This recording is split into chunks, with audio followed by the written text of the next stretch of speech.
and my voice is slowly coming back, but my cold is gone. I no longer am sick, and I feel so marvelous. And I am here to bring you my review for episode 3 of Riverdale. I took some notes, but I figured a better way to get these reviews into you guys and quicker so you can recap them and be prepared for the next episode.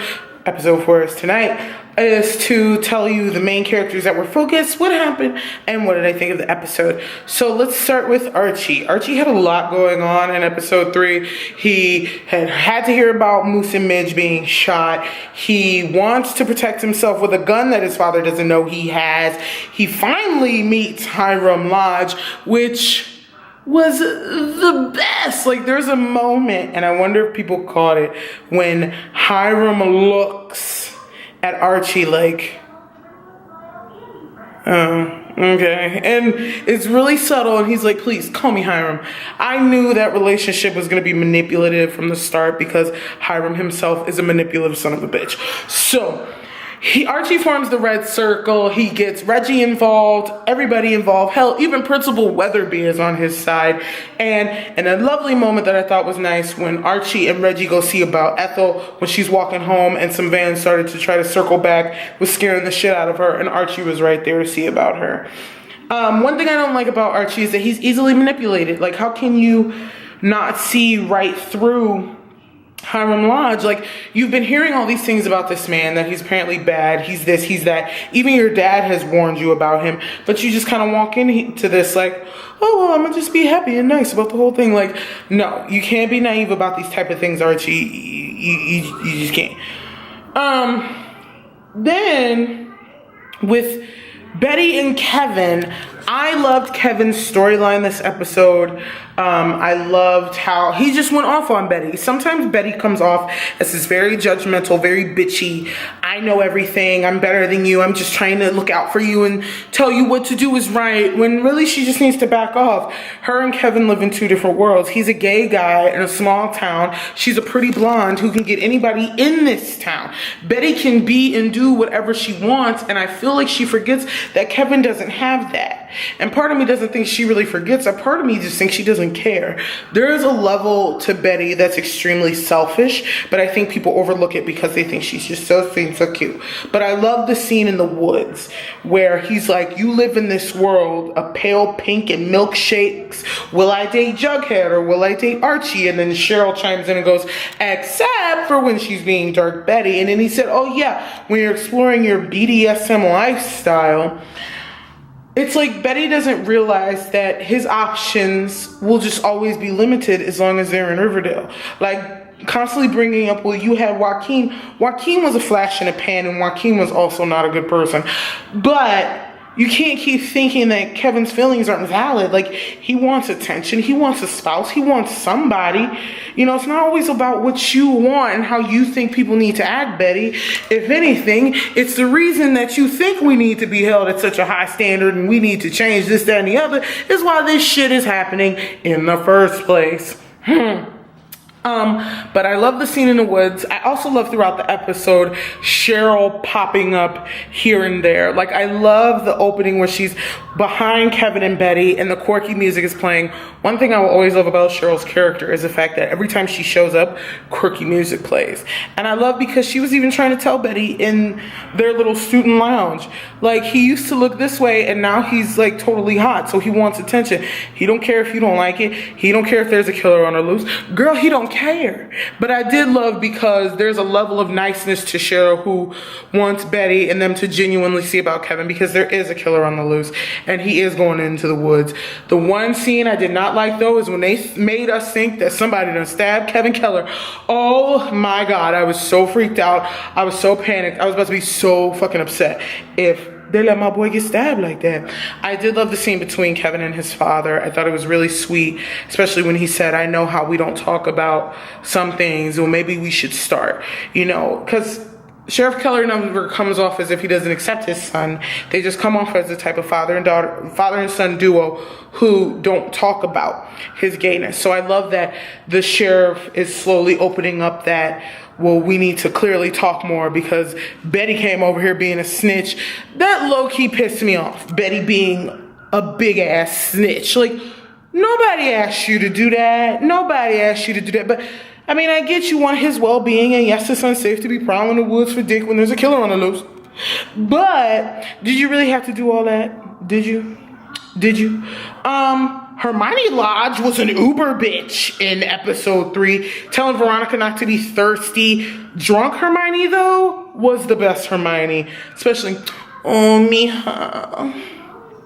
The king will always keep you at arm's length. Like, she was so bitchy to Veronica. And I love when Veronica threw it back in her face when she was cleaning the silverware. Just remember, you welcomed him back. It's like all of season 1, Hermione is going to bat for Hiram. He's not a bad guy, Veronica. He's not a bad guy. He's not a bad guy. He's not a bad guy. So now that Veronica is showing, hey, well, maybe let me try to not see my father as this bad guy, Hermione's pissed. Like, you still want him to be a bad guy? Girl, pick one. Like, is he bad? Is he not bad? Are we being nice or are we shunning him? Like, I feel like Hermione just needs to pull Veronica to the side and have an honest conversation with her. I mean, hell, your daughter helped solve a murder last year. I think she can handle whatever you're going to throw her way about your husband. Or is the love so deep and so toxic that she can't even bring herself to point the finger at Hiram because he got some shit on her?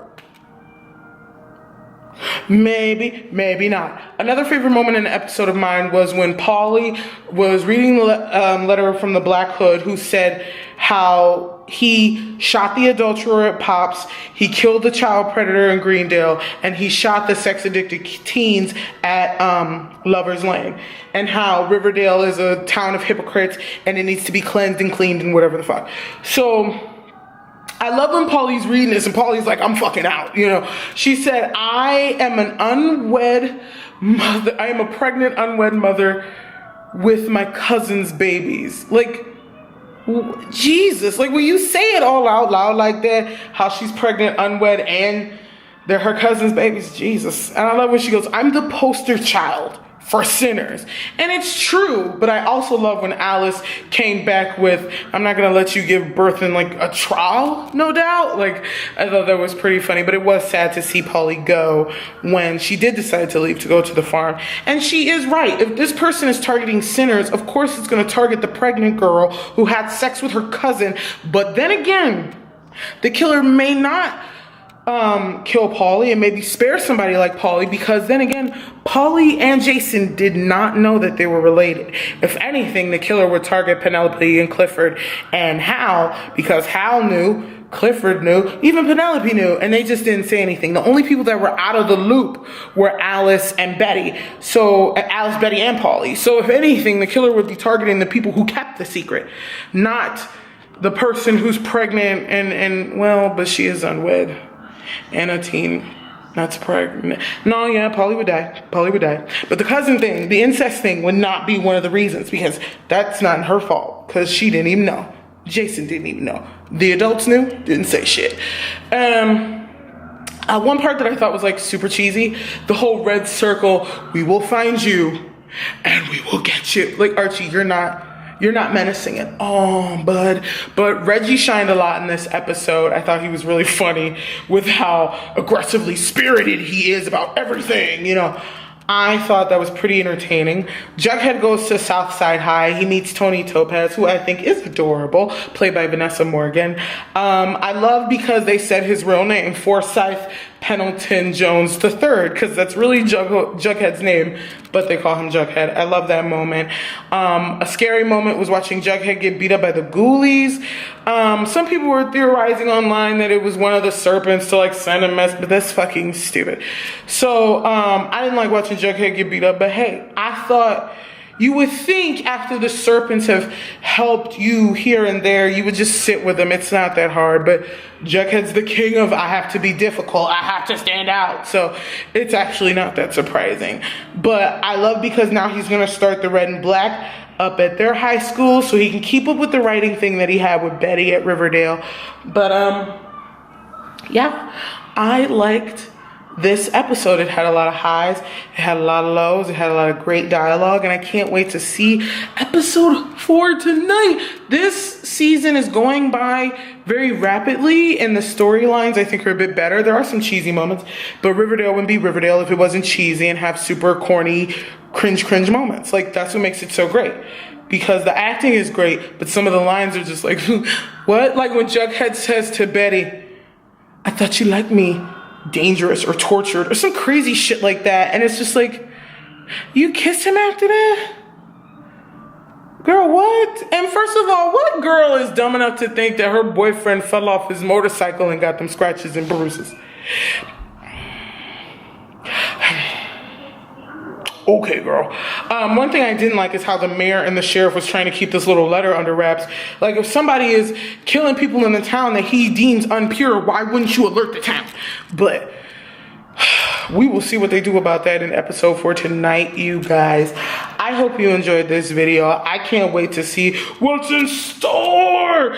Like I say at the end of all my videos, if no one's told you that you're awesome, that they love you, I think you're awesome, and I love you. Peace.